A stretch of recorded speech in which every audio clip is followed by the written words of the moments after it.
Hello student, मैं एकता सिंह आप सभी का ज्ञान चैतन्य चैनल पर बहुत बहुत स्वागत करती हूँ। आज के इस टॉपिक में हम उत्तर प्रदेश बेसिक शिक्षा परिषद की क्लास 8 की बुक हमारा इतिहास और नागरिक जीवन का लेसन नंबर 11 देखने वाले हैं, जो कि रहने वाला है स्वतंत्र भारत की चुनौतियाँ और विकास। यानी कि भारत जब स्वतंत्र होने की स्थिति में था उस समय उसको किस चीज़ों का हमें परेशानियों का सामना करना पड़ा और फिर हमने कैसे अपने डेवलपमेंट की जो कहानी है वो वहाँ से स्टार्ट करते हैं। तो यहाँ से हम देखते हैं कि 15 अगस्त हमारी जो आज़ादी है, 15 अगस्त 1947 को भारत आज़ाद हो गया था। 14 अगस्त की मध्य रात्रि में जवाहरलाल नेहरू ने संविधान सभा में अपने एक ऐतिहासिक भाषण में कहा, रात को 12 बजे अब पूरा विश्व सो रहा है, तब हम भारतीय जीवन और स्वाधीनता की ओर अग्रसर हैं।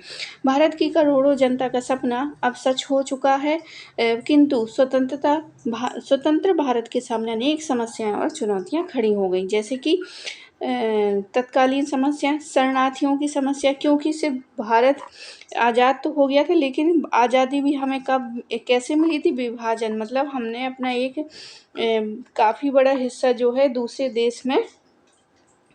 दूसरे देश को निर्माण में खो दिया था। और यहाँ पर शरणार्थियों की समस्या बनी हुई थी, यानी कि पाकिस्तान का निर्माण हो चुका था जो कि भारत का ही अंग था। तो पाकिस्तान से जो लोग आए उनकी समस्या और जो भारत से गए वो भी एक समस्या थी। तो देश के विभाजन के बाद भारत और पाकिस्तान में हुए सांप्रदायिक दंगों के कारण पाकिस्तान से भारत में लगभग 75,000 हिंदू, सिख और मुसलमान शरणार्थी भारतीयों को बसने की समस्या थी। अब इनका निदान क्या किया कि भारत सरकार ने करोड़ों रुपए खर्च करके इन शरणार्थियों को बसाया। शरणार्थियों को बने हुए मकान और भूमि दी गई। आगे है देसी रियासतों का भारतीय संघ में विलय की समस्या। जब हम आज़ाद हुए तो देश में कुल 562 रियासतें थीं और यदि रियासतें भारत में ना मिलती तो वह देश मतलब भारत देश हमारा कई टुकड़ों में विभक्त हो जाता। तो ये भी एक समस्या थी। जो भारतीय राजा या देसी रियासतें थीं उसका भी भारतीय संघ में विलय करना एक चुनौतीपूर्ण ही कार्य था। इसका निदान के लिए क्या किया गया? इस समय हमारे प्रधानमंत्री व केंद्रीय मंत्री सरदार वल्लभ भाई पटेल ने बड़ी ही सूझबूझ से अधिकांश रियासतें भारत में मिला ली। इस सूझबूझ के कारण उन्हें लौह पुरुष कहा जाता है। आगे देखते हैं पाकिस्तान का भारत पर आक्रमण।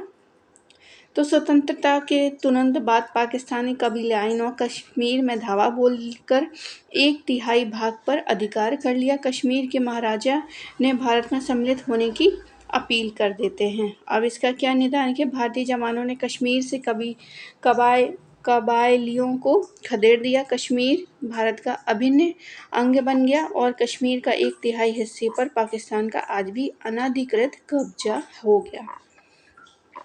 आगे देखते हैं आर्थिक समस्याएं क्या थी।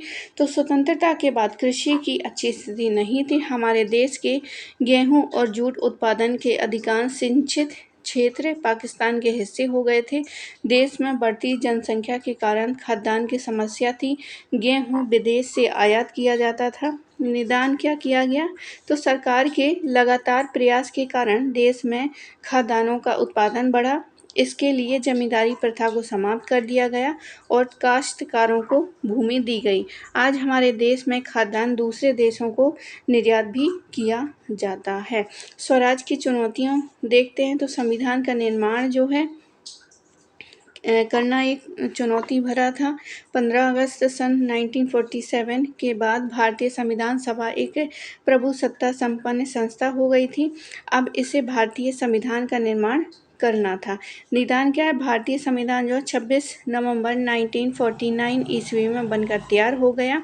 इसे 26 जनवरी 1950 ईस्वी में लागू कर दिया गया।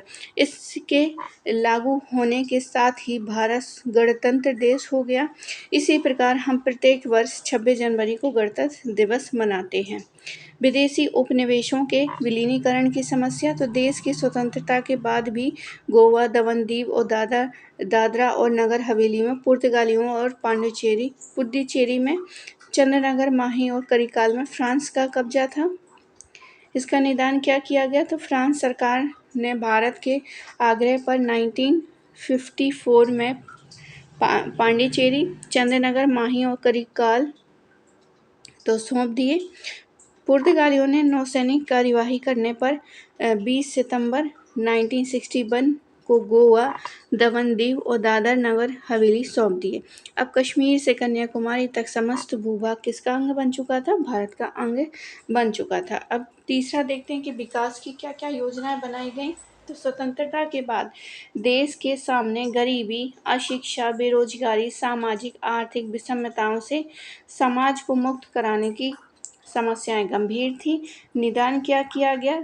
सरकार ने देश में सभी क्षेत्रों का चरणबद्ध तरीके से विकास के लिए 15 मार्च 1950 में योजना आयोग का गठन किया। योजना आयोग के माध्यम से पंचवर्षीय यानी 5 वर्षीय योजनाओं को प्रारंभ किया। 1 अप्रैल सन 1951 को प्रथम पंचवर्षीय योजना लागू की गई। 31 मार्च 1917 ईस्वी तक 12 पंचवर्षीय योजना पूर्ण हो चुकी थी और 2014 ईस्वी में भारत सरकार ने योजना आयोग समाप्त कर जनवरी 2015 ईस्वी में नीति आयोग को प्रारंभ किया।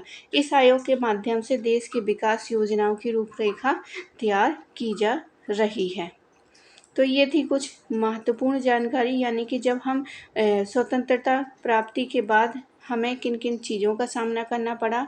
तो बहुत सारी समस्या थी, शरणार्थियों की समस्या थी। यहाँ पर जो हमारे देशी रियासतें थी उसको भारतीय संघ में सम्मिलित किया जाए, नहीं तो वो आगे क्या है, एक नया पाकिस्तान खड़ा कर देंगे, यानी अलग राष्ट्र बना देंगे।